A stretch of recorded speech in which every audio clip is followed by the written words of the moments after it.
کہ لات لفظ اللہ کی تانیث یعنی مونس ہے۔ یہ بت طائف میں رکھا گیا تھا۔ اہل طائف اور دوسرے مشرکین کو اس کے ساتھ اتنی عقیدت تھی کہ جب ابرہہ نے بیت اللہ پر حملہ کیا تو طائف والوں نے لات کے دربار کو بچانے کے لیے ابرہہ کی مدد کی۔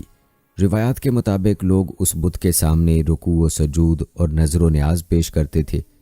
اللہ کے رسول صلی اللہ علیہ وآلہ وسلم نے جب مکہ اور حنین فتح کرنے کے بعد طائف کا محاصرہ کیا تو طائف والوں نے 1 مہینے تک اپنا دفاع کیا۔ نبی کریم صلی اللہ علیہ وآلہ وسلم نے محسوس کیا کہ طائف کے لوگ تھک چکے ہیں، مگر اپنی ضد کی بنا پر ہتھیار پھینکنے اور مسلمان ہونے کے لیے تیار نہیں۔ آپ صلی اللہ علیہ وآلہ وسلم نے ان کے لیے یوں دعا کی، الہی انہیں ہدایت دے تاکہ یہ خود ہی میرے پاس آ جائیں۔ آپ صلی اللہ علیہ وآلہ وسلم کی دعا کا اثر تھا کہ تھوڑی ہی مدت بعد طائف کا وہ سردار جس نے آپ پر پتھراؤ کرایا تھا بھاری بھرکم وفد لے کر مدینہ میں حاضر ہوا۔ اس کا نام عبد اللیل تھا۔ اس نے آپ صلی اللہ علیہ وآلہ وسلم کے ساتھ مذاکرات کیے اور اسلام لانے کے لیے دیگر شرائط کے ساتھ یہ شرط رکھی کہ ہمیں نماز سے مستثنی قرار دیا جائے، اور دوسری شرط یہ رکھی کہ لات کو یوں کا توں رہنے دیا جائے۔ آپ صلی اللہ علیہ وآلہ وسلم نے یہ شرط قبول نہ کی۔ سردار عبد اللیل نے کہا کہ کم از کم اسے 6 مہینے تک رہنے دیا جائے۔ آپ صلی اللہ علیہ وآلہ وسلم نے اس بات کو بھی قبول نہ کیا۔ بالآخر اس نے یہ درخواست کی کہ ہمارے واپس جانے کے بعد اس کو مسمار کرنے کے لیے آدمی بھیجیں۔ آپ صلی اللہ علیہ وآلہ وسلم نے یہ شرط قبول فرما لی۔ روایات بتاتی ہیں کہ جب آپ صلی اللہ علیہ وآلہ وسلم نے کچھ صحابہ کو طائف بھیجا تو وہ لات کی عمارت کو گرانے لگے، تو مجاوروں نے کہا، خبردار آگے نہ بڑھنا، ہماری دیوتی تمہیں تباہ کر دے گی۔ صحابہ رضی اللہ تعالی عنہم نے اسے بنیادوں سے اکھاڑ پھینکا۔ تب جا کر لوگوں کو یقین ہوا کہ بت نہ کچھ بگاڑ سکتے ہیں اور نہ سنوار سکتے ہیں۔ دوستو، یہ تھا تذکرہ لات کا۔ اب بات کرتے ہیں مشرکین کے بت عزا کا۔ عزا کے معنی ہے عزت والی۔ روایات بتاتی ہیں کہ مشرک بالخصوص اس سے عزت طلب کیا کرتے تھے، اور عزا کا بت مکہ اور طائف کے درمیان نصب تھا۔ لوگ اس کے سامنے بھی رکوع و سجود کرتے اور اس کے سامنے نذر و نیاز پیش کرتے تھے۔ دوستو، عزا کے بارے میں کہا جاتا ہے کہ یہ آز کی تانیث ہے، اور روایات یہ بتاتی ہیں کہ یہ ببول کا درخت تھا۔ مقام نخلا میں قبیلہ غطفان کے لوگ اس کی پرستش کرتے تھے، اور بعض کہتے ہیں کہ یہ طائف کے درمیان مقام نخلا میں ببول کے 3 درخت تھے، ان پر گنبد بنا ہوا تھا اور چادریں چڑھی ہوئی تھیں۔ عزا نام بت کو حضرت خالد بن ولید رضی اللہ تعالی عنہ نے رسول اللہ صلی اللہ علیہ وآلہ وسلم کے حکم سے مسمار کیا تھا۔ عزا کی مکمل کہانی ہم آگے چل کر بیان کریں گے کہ عزا کا خاتمہ کیسے ہوا۔ دوستو، جہاں تک بات ہے منات کی، تو روایات کے مطابق اس کا مجسمہ مکہ اور مدینہ کے درمیان بحیرہ احمر کے کنارے قدید کے مقام پر رکھا ہوا تھا۔ عرب کے بعض قبائل حج سے فارغ ہو کر سیدھے منات کے مندر پر جاتے اور عرفات سے ہی لبیک یا منات کہنا شروع کر دیتے اور وہاں پہنچ کر منات کا طواف کرتے۔ قرآن مجید نے منات کو 3 نمبر پر شمار کیا ہے اور اس کے لیے الاخرا کا لفظ استعمال کیا ہے، جس سے واضح کیا گیا ہے کہ یہ مشرکین کا تیسرا بڑا بت تھا۔ اس کا احترام لات اور عزا سے نسبتاً کم تھا، لیکن اس کے باوجود ان کے نزدیک اس کا دیدار حج کے بعد دوسرے حج کا درجہ رکھتا تھا۔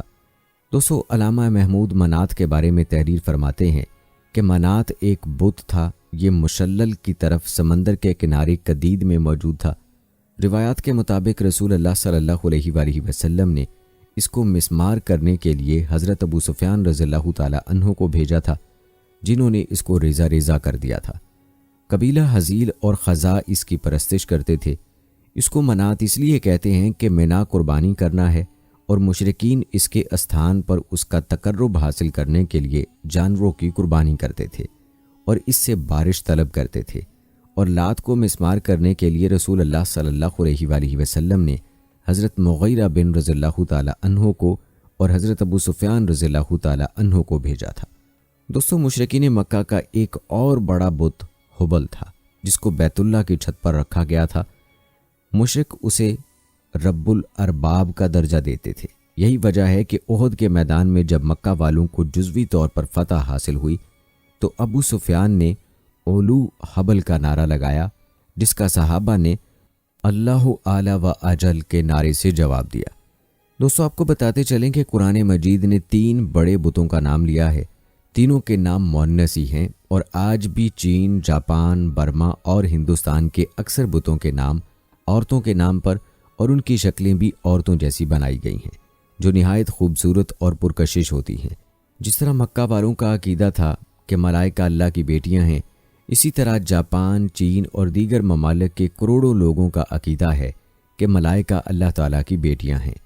مشرکین کی سوئی ہوئی فطرت کو بیدار کرنے کے لیے سواریہ انداز میں سمجھایا ہے کہ اپنے لیے بیٹے پسند کرتے ہو اور اللہ کے لیے بیٹیاں، حالانکہ نہ اس کے بیٹے ہیں اور نہ بیٹیاں، جیسا کہ خود اللہ تعالیٰ فرماتا ہے۔ یہ کہتے ہیں کہ اللہ کی اولاد ہے، وہ تو اس سے پاک ہے۔ زمین و آسمان کی تمام مخلوق اس کی ملکیت ہے اور ہر کوئی اس کا تابع دار ہے۔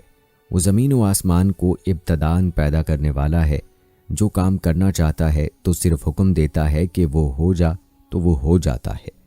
اسی طرح ایک اور مقام پر ارشاد ہے، کتنی بری تقسیم ہے، سوچو اور غور کرو کہ کس طرح گناہ در گناہ کا ارتکاب کیے جاتے ہو۔ پہلا تمہارا گناہ یہ ہے کہ اللہ کی بیوی نہیں، اور دوسرا گناہ یہ ہے کہ اس کی اولاد نہیں، اور تم کہتے ہو کہ اس کی اولاد ہے۔ دوستو یاد رکھیں، کسی کو اللہ کی اولاد کہنا بہت بڑا گناہ ہے، جیسا کہ سورہ مریم میں ارشاد باری تعالیٰ ہے، کہتے ہیں کہ رحمان کی اولاد ہے۔ بہت ہی بیہودہ بات ہے جو تم کہہ رہے ہو۔ قریب ہے کہ آسمان پھٹ جائیں اور زمین شک ہو جائے اور پہاڑ ریزہ ریزہ ہو جائیں، اس بات پر کہ انہوں نے الرحمن کی اولاد ہونے کا دعویٰ کیا ہے۔ الرحمن کی شان نہیں کہ وہ کسی کو اولاد بنائے۔ ان آیات کے علاوہ حدیث میں بھی مشرکین کی مذمت کی گئی ہے۔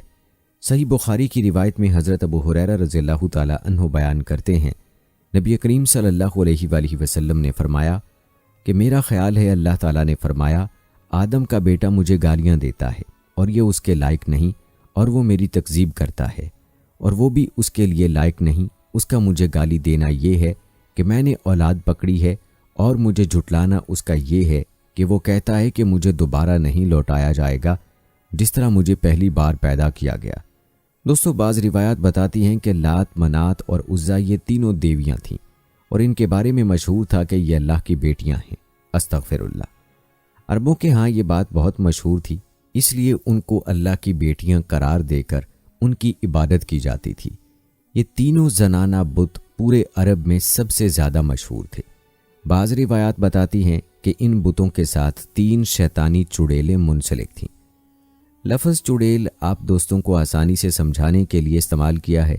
دراصل یہ شیاطین کی نسوانی صنف تھی، یعنی مونس شیاطین تھیں۔ بعض روایات میں بتایا گیا ہے کہ یہ بتوں میں گھس جایا کرتیں اور اپنے سامنے سجدے کرنے والوں کو مخاطب کر کے ان سے باتیں کرتی تھیں۔ کیونکہ یہ شیاطین جنات تھیں، اس لیے ان لوگوں کو جب ان کے ناموں سے پکارتیں اور ان کے مسائل پر بات کرتیں تو سننے والے اپنے ذاتی مسائل جن سے صرف وہ خود آگاہ ہوتے پریشان ہو جاتے اور سوچنے لگتے کہ یہ بت واقعی نعوذ باللہ خدا کی بیٹیوں کے ہی بت ہوں گے۔ روایات کے مطابق ان بتوں کی دیکھ بھال اور لوگوں کو ان کی عبادت کے طریقے سکھانے کے لیے مندروں میں پجاری ہوا کرتے تھے، جو لوگوں کو گمراہ کرتے اور اس کے عوض بتوں پر چڑھاوے کی اشیاء سمیٹتے۔ اسی طرح گمراہی کا یہ کھیل جاری و ساری تھا، اور لات، منات اور عزا کو سب سے زیادہ مانا جاتا تھا۔ لیکن ان تینوں میں سے بھی سب سے زیادہ جسے بلند مقام حاصل تھا، اس کا نام عزا تھا۔ لفظ عزا عزت سے نکلا ہے، جس کے معنی سب سے زیادہ قابل عزت کے ہیں۔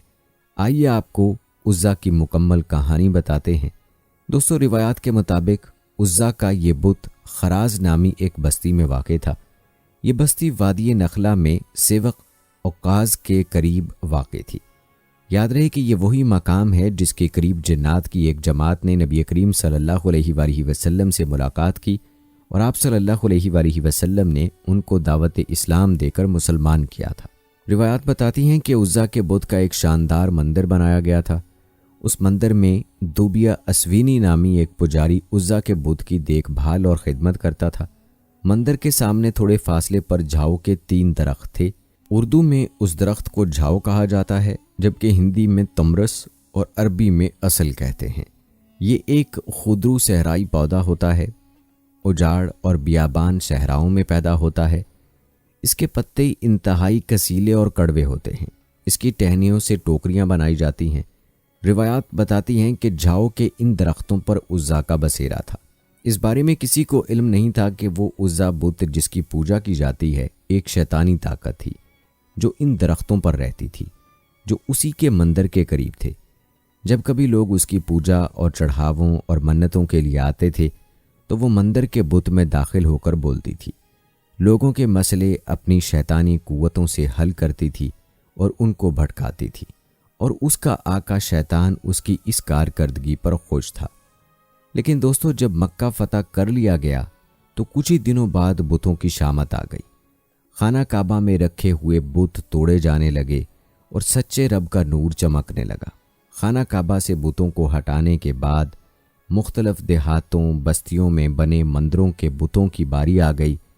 چھوٹے موٹے بتوں کو تباہ کرنے کے بعد عزا کی باری آ گئی۔ روایات بتاتی ہیں کہ 25 رمضان المبارک کو نبی کریم صلی اللہ علیہ وآلہ وسلم نے حضرت خالد بن ولید رضی اللہ تعالی عنہ کو طلب فرمایا۔ انسانی تاریخ کے سب سے قابل ترین جرنیل خالد رضی اللہ تعالی عنہ کو عزا کی تباہی کا مشن سونپا گیا۔ آپ صلی اللہ علیہ وآلہ وسلم نے خالد بن ولید رضی اللہ تعالی عنہ کو حکم دیا کہ وہ عزا کے مندر کے قریب 3 جھاؤ کے درختوں میں سے ایک کو جا کر کاٹ دیں۔ آپ رضی اللہ تعالی عنہ بارگاہ رسالت صلی اللہ علیہ وآلہ وسلم سے حکم پا کر خراز بستی میں پہنچے، مندر کو تلاش کیا اور اس کے قریب واقع جھاؤ کے درختوں میں سے ایک کو کاٹ دیا اور واپس آ گئے۔ جب آپ رضی اللہ تعالی عنہ نبی کریم صلی اللہ علیہ وآلہ وسلم کی خدمت میں حاضر ہوئے اور درخت کاٹنے کا حال بتا دیا، آپ صلی اللہ علیہ وآلہ وسلم نے پوچھا، اے خالد، جب آپ درخت کاٹ رہے تھے تو اس دوران کوئی واقعہ پیش آیا؟ حضرت خالد بولے، یا رسول اللہ صلی اللہ علیہ وآلہ وسلم، میں نے کوئی بھی واقعہ رونما ہوتے نہیں دیکھا۔ آپ صلی اللہ علیہ وآلہ وسلم نے دوبارہ حضرت خالد کو حکم دیا کہ آپ دوسرا درخت بھی کاٹ دیجئے۔ ایک بار پھر حضرت خالد رضی اللہ تعالی عنہ وہاں پہنچے اور درخت کاٹنے کے بعد واپس آئے۔ آقا صلی اللہ علیہ وآلہ وسلم کی خدمت میں درخت کاٹنے کا احوال بیان کیا۔ آپ صلی اللہ علیہ وآلہ وسلم نے اس بار پھر حضرت خالد رضی اللہ تعالی عنہ سے استفسار کیا، اے خالد، اس بار جب آپ درخت کاٹ رہے تھے تو اس بار کوئی واقعہ پیش آیا؟ حضرت خالد نے عرض کیا، یا رسول اللہ صلی اللہ علیہ وآلہ وسلم، اس بار بھی کوئی غیر معمولی واقعہ پیش نہیں آیا۔ آپ صلی اللہ علیہ وآلہ وسلم نے ایک بار پھر حضرت خالد بن ولید رضی اللہ تعالی عنہ کو تیسرے درخت کو کاٹنے کا حکم دے کر بھیجا۔ تیسری بار جب حضرت خالد بن ولید رضی اللہ تعالی عنہ تیسرے درخت کے قریب اسے کاٹنے کی نیت سے پہنچے تو اچانک عزا نامی چڑیل آپ رضی اللہ تعالی عنہ کے سامنے ظاہر ہو گئی۔ وہ ایک کریح صورت ننگی بڑھیا کے روپ میں تھی اور شعلے برساتی آنکھوں سے حضرت خالد رضی اللہ تعالی عنہ کو گھورنے لگی۔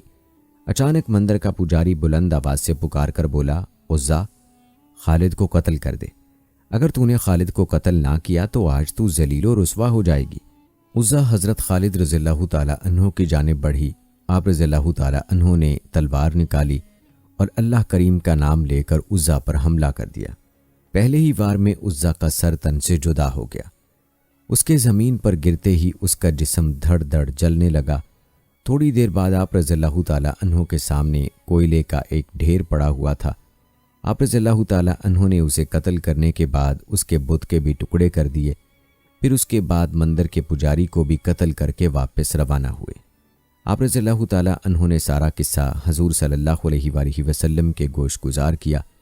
اس پر آپ صلی اللہ علیہ وآلہ وسلم نے فرمایا، یہ عزا تھی، اب یہ ہمیشہ کے لیے ختم ہو گئی ہے، اس کی دوبارہ اب پوجا نہیں ہوگی، اور یوں صدیوں تک پوجی جانے والی شیطانی طاقت کا خاتمہ نبی کریم صلی اللہ علیہ وآلہ وسلم کے حکم پر سیف اللہ خالد بن ولید رضی اللہ تعالی عنہ نے کر دیا۔ دوستو، یہ تھا تذکرہ عرب کے ان بتوں کا جو اسلام سے قبل خانہ کعبہ اور عرب میں موجود تھے۔ ان بتوں کے علاوہ بھی کئی بت موجود تھے اور عرب میں بت پرستی عام تھی۔ آئیے آپ کو عرب میں بت پرستی کی مکمل تاریخ بتاتے ہیں اور یہ بھی بتاتے ہیں کہ ان بتوں کے علاوہ اور کون کون سے بت عرب میں موجود تھے۔ دوستو، تاریخی روایات کے مطابق جزیرہ عرب میں طلوع اسلام سے قبل عرب لوگ مختلف مذاہب اور خود ساختہ اقدار کو سینے سے لگائے ہوئے تھے۔ کہیں بت پرستی اور کہیں سورج کی پرستش ہو رہی تھی، کہیں انسان ستاروں کے آگے سر بسجود تھا اور کہیں آتش پرستی سے سکون قلب کا سامان مہیا کرنے کی ناکام کوششیں کی جا رہی تھیں۔ خانہ کعبہ میں خدا پرستی کی جگہ اصنام پرستی نے لے لی تھی، جہاں 360 بت رکھ دیے گئے تھے۔ ہر قبیلے کا الگ بت تھا۔ حبل، لات، منات، عزا، اصاف و نائلہ، یعوق اور نصر زیادہ مشہور بت تھے، جن کے آگے سردہ ریز ہو کر دعائیں مانگی جاتی اور انہیں ملجا و ماوا سمجھتے ہوئے حاجت روائی کی فریادیں کی جاتی تھیں۔ اس طرح وہ لوگ معبود حقیقی کی عظمت و جلالت کو فراموش کر دینے کے ساتھ ساتھ اپنی قدر و قیمت اور دین ابراہیمی کا شرف کھو بیٹھتے تھے۔ یہ وہ لوگ تھے جنہوں نے خالق مخلوق کی ابتدا اور ایک طرح سے دوبارہ لوٹائے جانے کا تو اقرار کیا، مگر رسولوں کے منکر رہے۔ یہ بتوں کی عبادت کرتے ہی ان کے پاس جا کر حج کرتے، نذرانے پیش کرتے، قربانیاں پیش کر کے ان کا قرب حاصل کرنا چاہتے اور عبادات کے مقامات کے ذریعے ان کے قرب کے متمنی رہتے تھے۔ کچھ چیزوں کو اپنے آپ ہی حلال سمجھتے اور کچھ کو حرام۔ عربوں کا جمع غفیر اسی عقیدے کا مالک تھا۔ خالق پر ان کا جو ایمان تھا اسے توحید ربوبیت کہا جاتا ہے۔ یہی وہ بات ہے جس کا اقرار تمام کے تمام کفار کرتے تھے، اور اس اصولی بات کو سنویت اور چند مجوسیوں کے سوا کسی نے مخالفت نہیں کی۔ کفر و شرک کے فرقوں میں سے ان دو کے علاوہ جتنے بھی دیگر فرقے تھے، ان سب کا اس بات پر اتفاق تھا کہ جہاں کا خالق رازق، ان کے امور کی تدبیر کرنے والا، ان کو نفع اور نقصان پہنچانے والا، ان کو پناہ دینے والا ایک خدا ہے، جس کے سوا نہ تو کوئی رب ہے، نہ خالق، نہ رازق، نہ مدبر، نہ نفع رساں، نہ ضرر رساں اور نہ پناہ دینے والا۔ اس بات کا ذکر قرآن مجید میں بھی ہوا ہے، جیسا کہ اللہ رب العزت کا ارشاد ہے، اور اگر آپ ان سے دریافت فرمائیں کہ آسمانوں اور زمین کو کس نے پیدا کیا تو وہ ضرور کہیں گے اللہ نے۔ آپ فرما دیجئے، بھلا یہ بتاؤ کہ جن بتوں کو تم اللہ کے سوا پوچھتے ہو، اگر اللہ مجھے کوئی تکلیف پہنچانا چاہے تو کیا وہ بت اس کی بھیجی ہوئی تکلیف کو دور کر سکتے ہیں؟ یا وہ مجھے رحمت سے نوازنا چاہے تو کیا وہ بت اس کی بھیجی ہوئی رحمت کو روک سکتے ہیں؟ فرما دیجئے، مجھے اللہ کافی ہے، اسی پر توکل کرنے والے بھروسہ کرتے ہیں۔ دوستو، یاد رہے کہ اہل عرب اللہ تعالیٰ کو ہی اپنا خالق مانتے تھے، جیسا کہ ارشاد باری تعالیٰ ہے، اور اگر آپ ان سے دریافت فرمائیں کہ انہیں کس نے پیدا کیا ہے تو ضرور کہیں گے اللہ نے، پھر وہ کہاں بھٹکتے پھرتے ہیں؟ اور یاد رہے کہ وہ لوگ اس جہان کو ملکیت باری تعالیٰ ہی تصور کرتے تھے، جیسا کہ قرآن مجید میں مذکور ہے۔ ان سے فرمائیے کہ زمین اور جو کوئی اس میں رہ رہا ہے سب کس کی ملکیت ہے؟ اگر تم کچھ جانتے ہو، وہ فوراً بول اٹھیں گے کہ سب کچھ اللہ کا ہے۔ تو آپ فرمائیں، پھر تم نصیحت قبول کیوں نہیں کرتے؟ دوستو، بیان کی گئی آیات بینات سے واضح ہوا کہ اہل عرب بنیادی طور پر اللہ تعالیٰ پر ہی ایمان رکھتے تھے، اسی کو اپنا خالق و رازق سمجھتے تھے اور زمین و آسمان کو اسی کی ملکیت شمار کرتے تھے، مگر ان سب کے باوجود انہوں نے باری تعالیٰ کے ساتھ کئی اقسام کے شریک بنا لیے تھے، جیسا کہ اس حوالے سے قرآن مجید میں یوں ذکر ہوا ہے، کیا وہ یعنی اللہ جو ہر جان پر اس کے اعمال کی نگہبانی فرما رہا ہے اور وہ بت جو کافر لوگوں نے اللہ کے شریک بنا لیے ایک جیسے ہو سکتے ہیں؟ ہرگز نہیں۔ دوستو، یاد رہے کہ ان شرکاء میں جنات بھی شامل تھے، اور ان کے یہ تمام شرکاء یا ان میں سے اکثر ان کے عقیدے کے مطابق اللہ کے بیٹے اور بیٹیاں بھی تھے۔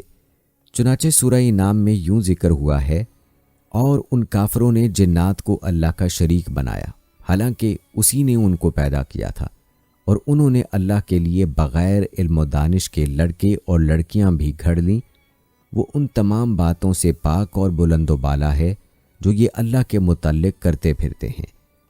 دوستو، مشرکین کے عقیدہ باطلہ میں ایک نقطہ قابل غور ہے کہ اہل عرب جن خود ساختہ خداؤں کی عبادت کرتے تھے، ان کے نزدیک ان کا مقام و مرتبہ یکساں نہ تھا، بلکہ وہ اللہ تعالیٰ کے سوا تھے اور ان کا درجہ کم تھا۔ عرب ان کے بارے میں یہ عقیدہ رکھتے تھے کہ وہ اللہ تعالیٰ کے عبادت گزاروں کے لیے اس کی بارگاہ میں شفاعت و سفارش کرنے والے تھے، ان کے بارے میں قرآن کریم میں یوں ارشاد ہوا، اور مشرکین اللہ کے سوا ان بتوں کو پوجتے ہیں جو نہ انہیں نقصان پہنچا سکتے ہیں اور نہ انہیں نفع پہنچا سکتے ہیں، اور اپنی باطل پوجا کے جواز میں کہتے ہیں کہ یہ بت اللہ کے حضور ہمارے سفارشی ہیں۔ فرما دیجئے، کیا تم اللہ کو اس شفاعت اصنام کے من گھڑت مفروضے سے آگاہ کر رہے ہو، جس کے وجود کو وہ نہ آسمانوں میں جانتا ہے اور نہ زمین میں؟ یعنی اس کی بارگاہ میں کسی بت کا سفارش کرنا اس کے علم میں نہیں ہے۔ اس کی ذات پاک ہے اور وہ ان سب چیزوں سے بلند و بالا ہے جنہیں یہ اس کا شریک گردانتے ہیں۔ دوستو، اسی طرح مشرکین کا ان شرکاء کے بارے میں یہ بھی عقیدہ تھا کہ ان کی عبادت کرنے سے قرب الہی حاصل ہوگا۔ چنانچہ اس حوالے سے قرآن مجید میں باری تعالیٰ کا ارشاد یوں مذکور ہوا ہے، لوگوں سے کہہ دیں سن لو، اطاعت و بندگی خالصتاً اللہ ہی کے لیے ہے، اور جن کفار نے اللہ کے سوا بتوں کو دوست بنا رکھا ہے وہ اپنی بت پرستی کے جھوٹے جواز کے لیے یہ کہتے ہیں کہ ہم ان کی پرستش صرف اس لیے کرتے ہیں کہ وہ ہمیں اللہ کا مقرب بنا دیں۔ بے شک اللہ ان کے درمیان اسی چیز کا فیصلہ فرما دے گا جس میں وہ اختلاف کرتے ہیں۔ یقیناً اللہ اس شخص کو ہدایت نہیں فرماتا جو جھوٹا ہے، بڑا ناشکر گزار ہے۔ دوستو، آپ کو بتاتے چلیں کہ قرآن مجید میں طاغوت کا ذکر بھی ان شرکاء کے طور پر آیا ہے، جیسا کہ ارشاد ہے، دین میں کوئی زبردستی نہیں، بے شک ہدایت گمراہی سے واضح طور پر ممتاز ہو چکی ہے، سو جو کوئی معبودان باطلہ کا انکار کر دے اور اللہ پر ایمان لے آئے تو اس نے ایک ایسا مضبوط حلقہ تھام لیا جس کے لیے ٹوٹنا ممکن نہیں، اور اللہ خوب سننے والا جاننے والا ہے۔ اللہ ایمان والوں کا کارساز ہے، وہ انہیں تاریکیوں سے نکال کر نور کی طرف لے جاتا ہے، اور جو لوگ کافر ہیں ان کے حمایتی شیطان ہیں، وہ انہیں حق کی روشنی سے نکال کر باطل کی تاریکیوں کی طرف لے جاتے ہیں، یہی لوگ جہنمی ہیں، وہ اس میں ہمیشہ رہیں گے۔ دوستو، مفسرین نے طاغوت سے دیگر معنی مراد لیے ہیں، البتہ ان سب میں راجح یہی ہے کہ طاغوت سے مراد قریش کا بت حبل ہے، جس کا مختصر تذکرہ پہلے ہم کر چکے ہیں۔ البتہ دوستو، بتوں کی پرستش کے معاملے میں ان کا اعتقاد یہ تھا کہ وہ بتوں کی پرستش کے ذریعے در حقیقت اللہ تعالیٰ کی عبادت کرتے ہیں اور اللہ کا قرب حاصل کرتے ہیں، مگر طریقے مختلف تھے۔ چنانچہ ایک فرقہ کہتا تھا کہ اللہ تعالیٰ کی عظمت کی وجہ سے ہم میں اللہ کی بلا واسطہ عبادت کرنے کی اہلیت نہیں پائی جاتی، لہٰذا ہم بتوں کی اس لیے پرستش کرتے ہیں کہ یہ ہمیں اللہ کے قریب کر دیں۔ دوسرے فرقے کے بقول ملائکہ کو اللہ کے یہاں منزلت اور مرتبہ حاصل ہے، لہٰذا ہم نے ملائکہ کی صورت پر بت بنا لیے تاکہ یہ ہمیں اللہ کے قریب کر دیں۔ تیسرے فرقے نے کہا ہم نے بتوں کو اللہ کی عبادت کے معاملے میں قبلہ بنایا ہوا ہے، جس طرح کعبہ اللہ کی عبادت کا قبلہ ہے۔ ایک اور فرقے کا کہنا یہ تھا کہ اللہ کے حکم سے ہر بت پر ایک شیطان مقرر ہے، لہٰذا جو اس بت کی پرستش کرنے کا حق ادا کرے گا، شیطان اللہ کے حکم سے اس کی حاجات کو پورا کر دے گا، ورنہ بصورت دیگر یہ شیطان اللہ کے حکم سے اسے تکلیف پہنچائے گا۔ دوستو، ان وجوہات کی بنا پر عرب نے بت پرستی اپنائی۔ رہی بات ان کے بتوں کو پوجنے کے طریقہ کار کی، تو روایات بتاتی ہیں کہ یہ تصور ان میں کعبہ معظمہ کے عشق اور محبت سے پیدا ہوا۔ وہ اس وقت بھی خانہ کعبہ کی تعظیم کرتے، حج اور عمرہ کرتے، اور اس وراثت پر کاربند تھے جو انہیں اپنے باپ حضرت اسماعیل علیہ السلام سے ملی تھی۔ دوستو، یہ تھا تذکرہ بت پرستی کی وجہ اور تصور کا۔ اب آپ کو یہ بتاتے ہیں کہ بت پرستی کی ابتدا کرنے والا کون تھا اور کس طرح اس نے اہل عرب میں اس کی ترویج کی کہ سارا عرب ہی بت پرستی میں مبتلا ہو گیا۔ دوستو، اس حوالے سے تاریخ میں 2 افراد کا تذکرہ ملتا ہے جو عرب میں بت پرستی کی ابتدا کا باعث قرار پائے۔ قبیلہ مضر کا پہلا شخص جو مکے میں فروکش ہوا وہ خزیمہ بن مدرکہ تھا۔ یہ وہ شخص ہے جس نے پہل حبل بت کو نصب کیا تھا، اور اسی بنا پر اس بت کو سن میں خزیمہ یعنی خزیمہ کا بت کہتے تھے، جبکہ اکثر مورخین کا اتفاق ہے کہ عرب میں بت پرستی کو شروع کرنے والا شخص عمر بن لوحی تھا۔ یہی وہ پہلا شخص تھا جس نے سب سے پہلے دین اسماعیل کو بگاڑا، بت کھڑے کیے، صائبہ، وسیلہ، بحیرہ اور حام جانوروں کی رسم نکالی۔ اس کا نام عمر بن ربیعہ تھا، اور ربیہ کا نام ربیہ لہی بن حارثہ بن عمر بن عامر الازدی تھا جو خزاع کا باپ تھا۔ الحارث کعبہ کا والی ہوا کرتا تھا۔ پھر جب عمر بن لوہی بڑا ہوا تو اس نے کعبے کی ولایت کے ضمن میں اس سے جھگڑا کیا اور بنو اسماعیل کے ساتھ لے کر جرہم کے خلاف جنگ کر کے انہیں مکے سے نکال کر خود بیت اللہ کا محافظ بن بیٹھا۔ اس کے بعد یہ سخت بیمار پڑ گیا تو کسی نے اس سے کہا کہ شام کے علاقے بلقاء میں ایک گرم پانی کا چشمہ ہے، اگر تو وہاں چلا جائے تو شفایاب ہو جائے گا۔ یہ وہاں گیا، اس گرم پانی میں غسل کیا اور صحت یاب ہو گیا۔ اس نے دیکھا کہ وہاں کے باشندے بتوں کو پوجتے ہیں تو اس نے ان سے پوچھا یہ کیا ہیں؟ انہوں نے جواب دیا ہم ان کے ذریعے بارش مانگتے ہیں اور دشمن کے خلاف مدد طلب کرتے ہیں۔ اس نے ان سے درخواست کی کہ ان میں سے کچھ بت اسے دیں۔ انہوں نے اسے کچھ بت دے دیے۔ یہ ان بتوں کو لے کر مکہ آ گیا اور انہیں کعبہ کے گرد گاڑ دیا۔ دوستو آپ کو بتاتے چلیں کہ اس بات پر علماء کرام کی بکثرت تصریحات ہیں کہ اہل عرب حضرت ابراہیم علیہ السلام کے زمانے سے لے کر عمر بن لوہی کے زمانے تک آپ علیہ السلام کے عقائد پر ہی ثابت قدم رہے۔ یہ وہ پہلا شخص ہے جس نے دین ابراہیمی کو تبدیل کیا اور اہل عرب کے لیے طرح طرح کی گمراہیاں شروع کیں۔ اس نے بتوں کی پوجا کی اور صائبہ و بحیرہ کی بدعت کا آغاز کیا۔ روایات بتاتی ہیں کہ ان گمراہیوں کو اہل عرب نے ہاتھوں ہاتھ لیا کیونکہ یہ انہیں مالدار ہونے کی وجہ سے کھلاتا پلاتا تھا اور ان کی دیگر ضروریات کو پورا کرتا تھا، جیسا کہ اس روایت سے اس کی نشاندہی ہوتی ہے۔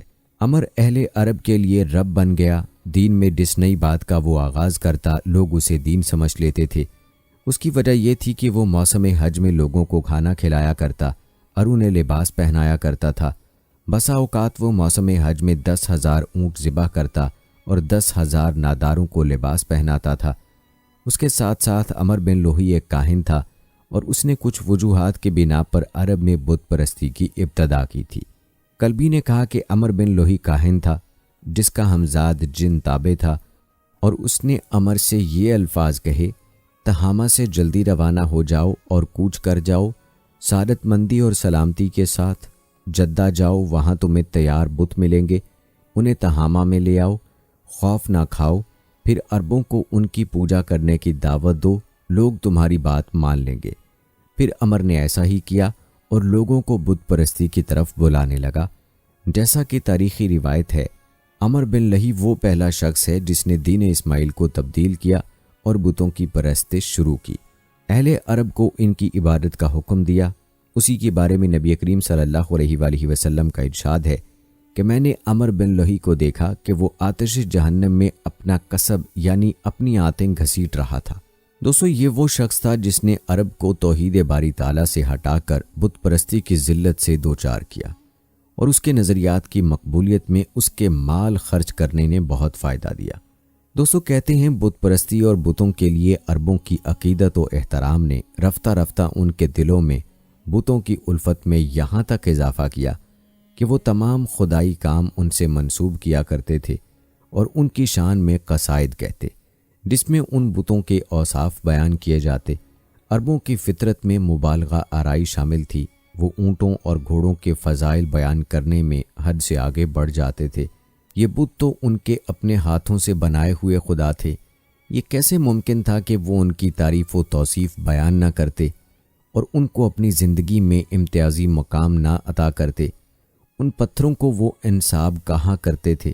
اس کے علاوہ روایات یہ بھی بتاتی ہیں کہ جاہلی عرب کے مشرکین و کفار بتوں کی عبادت رب تعالیٰ کے تقرب کی خاطر بھی کرتے تھے، اور ان کے تقرب حاصل کرنے کا ایک طریقہ یہ بھی تھا کہ وہ مشرکین کھیتی اور چوپایوں کی مختلف اقسام کی نظر مانتے تھے۔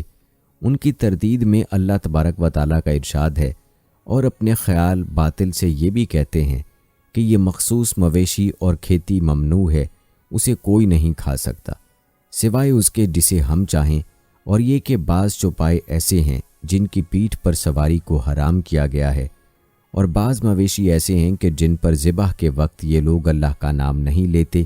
یہ سب اللہ پر بہتان باندھنا ہے۔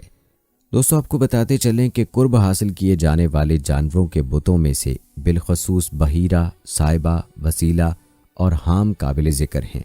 آئیے آپ کو ان بتوں کے بارے میں مختصر تفصیل بتاتے ہیں۔ دوستو آپ کو بتاتے چلیں کہ بحیرہ مفعول کے معنی میں مستعمل ہے اور بحر سے مشتق ہے جس کا معنی چیرنا ہے۔ اس کے معنی میں متعدد اقوال منقول ہوئے ہیں۔ ایک قول یہ ہے کہ وہ اونٹنی جو 10 بچے جنتی اس کا کان چیر دیا جاتا اور اس کو آزاد چھوڑ دیا جاتا، وہ جہاں چرے پھرے اسے منع نہ کیا جاتا اور وہ جہاں سے بھی پانی پیے اسے روکا نہ جاتا۔ جبکہ ابن اسحاق کہتے ہیں کہ بحیرہ صاحبہ کی بچی کو کہا جاتا تھا، جبکہ صاحبہ اس کے معنی ہے کہ میں نے اسے چھوڑ دیا۔ اگر اونٹ ہو تو اسے صاحب اور اگر اونٹنی ہو تو اسے صاحبہ کہتے۔ حضرت ابن عباس اور ابن مسعود رضی اللہ تعالی عنہ اس کی تشریح یوں کرتے ہیں، یعنی یہ وہ اونٹنی ہے جو بتوں کے لیے چھوڑ دی جاتی اور ان بتوں کی خدمت گاروں کو دے دی جاتی۔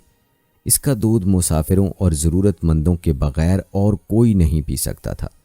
یہ بھی کہا گیا ہے کہ صاحبہ اس اونٹنی کو کہا جاتا تھا جس سے 10 بار پے در پے مادہ بچے پیدا ہوں، درمیان میں کوئی نر پیدا نہ ہو۔ ایسی اونٹنی کو آزاد چھوڑ دیا جاتا تھا اور اس پر سواری نہیں کی جاتی تھی، اس کے بال نہیں کاٹے جاتے تھے اور مہمان کے سوا کوئی اس کا دودھ نہیں پیتا تھا۔ اس کے بعد اسے آزاد چھوڑ دیا جاتا تھا۔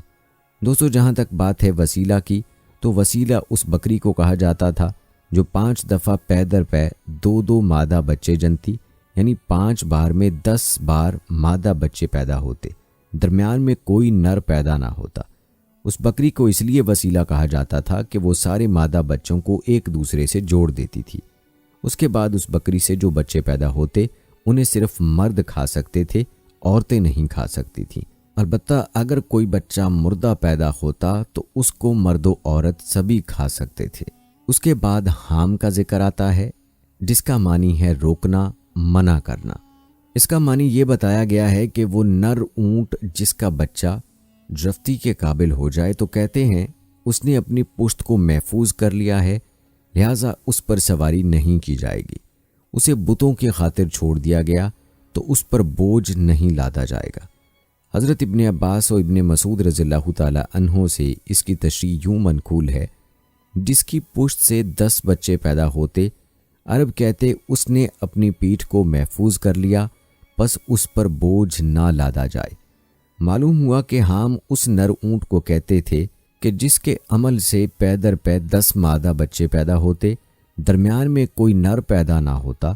ایسے اونٹ کی پیٹھ محفوظ کر دی جاتی تھی، نہ اس پر سواری کی جاتی تھی، نہ اس کا بال کاٹا جاتا تھا، بلکہ اسے اونٹوں کے ریوڑ میں آزاد چھوڑ دیا جاتا تھا اور صرف اس کے سوا کوئی دوسرا فائدہ نہ اٹھایا جاتا تھا۔ دوستو دور جاہلیت کی بت پرستی کے ان طریقوں کی تردید کرتے ہوئے اللہ تعالیٰ نے ارشاد فرمایا، اللہ نے نہ تو بحیرہ کو امر شرعی مقرر کیا ہے اور نہ صاحبہ کو اور نہ وسیلہ کو اور نہ حام کو، لیکن کافر لوگ اللہ پر جھوٹا بہتان باندھتے ہیں اور ان میں سے اکثر عقل نہیں رکھتے۔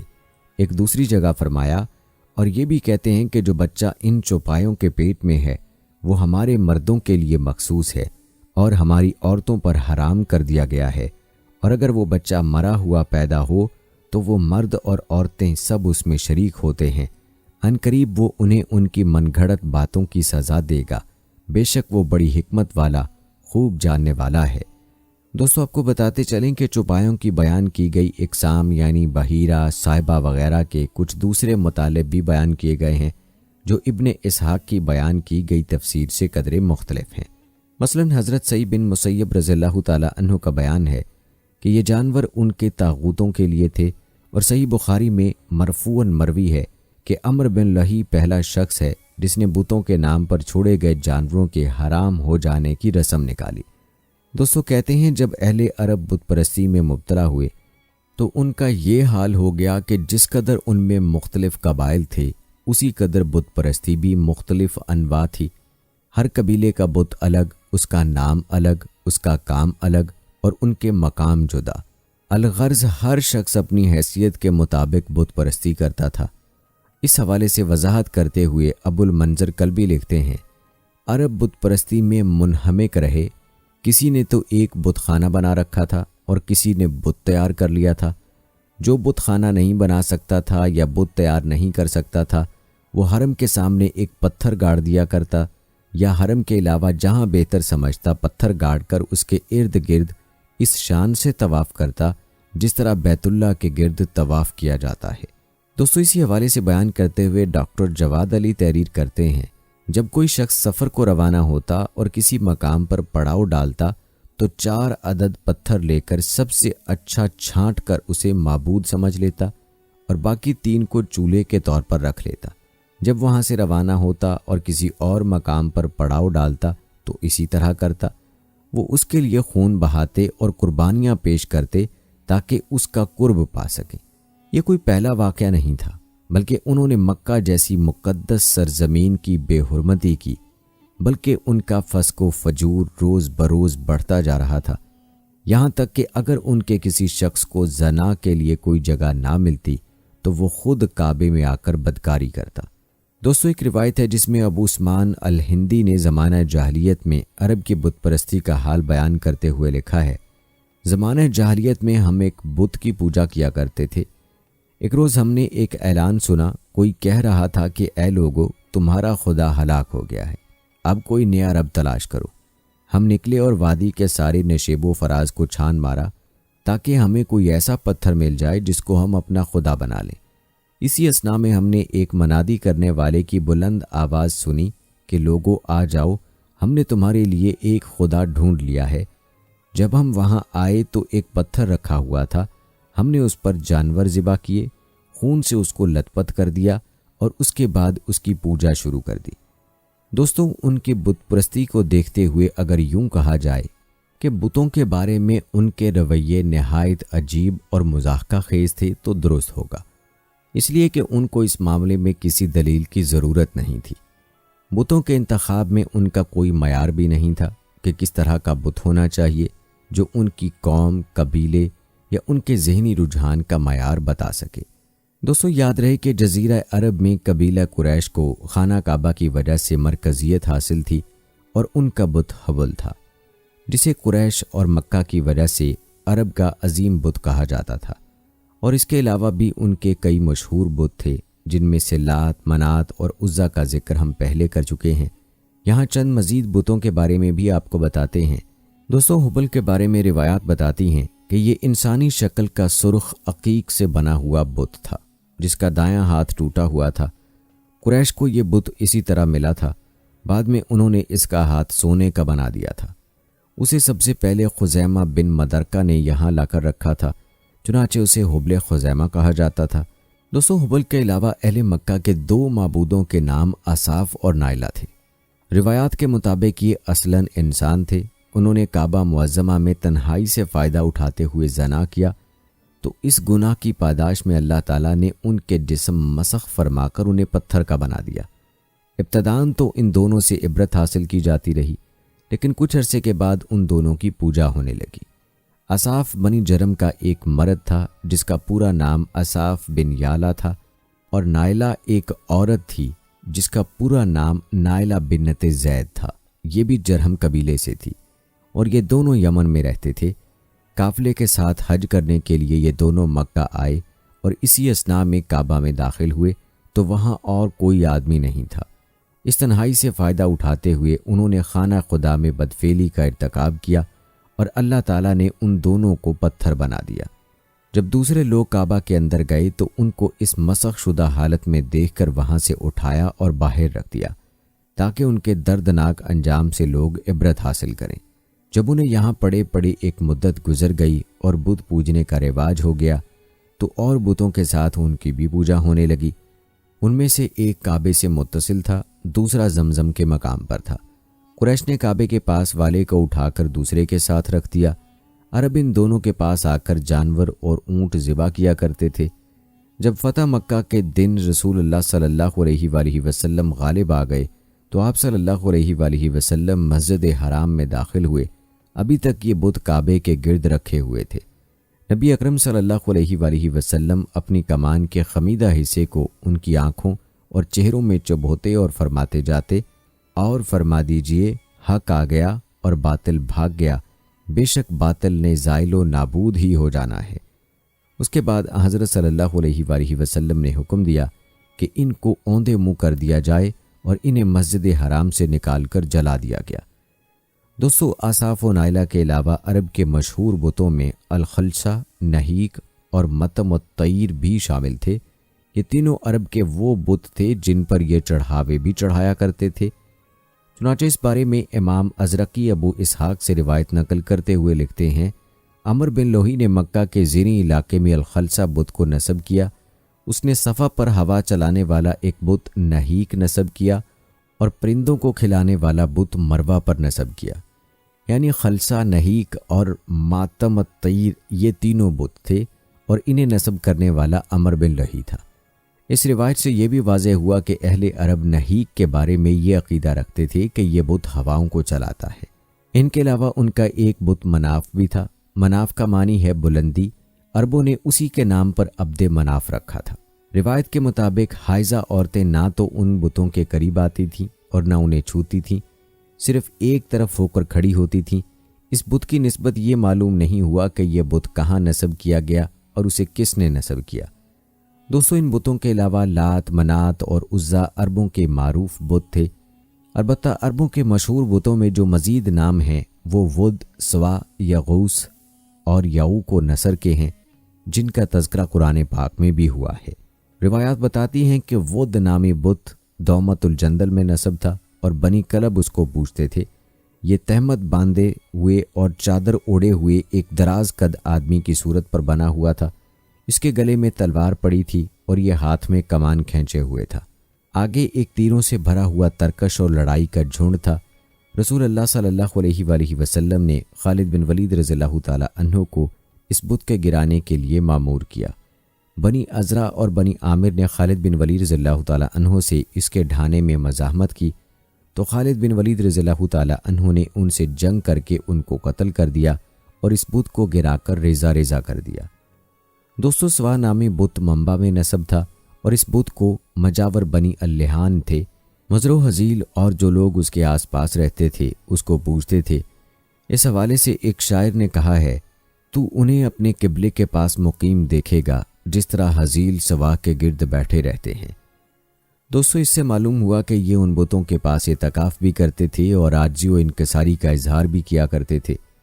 جہاں تک بات ہے یغوث کی، تو روایات کے مطابق یغوث بت سرزمین یمن کے ایک ٹیلے پر نصب تھا جس کو مزہج اور اہل جرش پوجتے تھے۔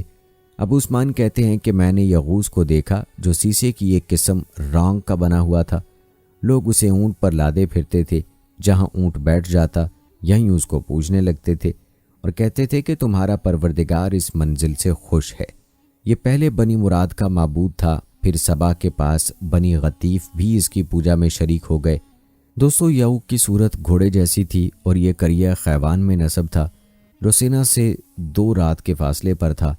ہمدان اور وہ اہل یمن جو اس کے آس پاس رہتے تھے اس کو پوجتے تھے۔ نصر نامی بت بلخ میں نصب تھا۔ حمیرہ جو اس کے آس پاس رہتے تھے اس کو پوجتے تھے۔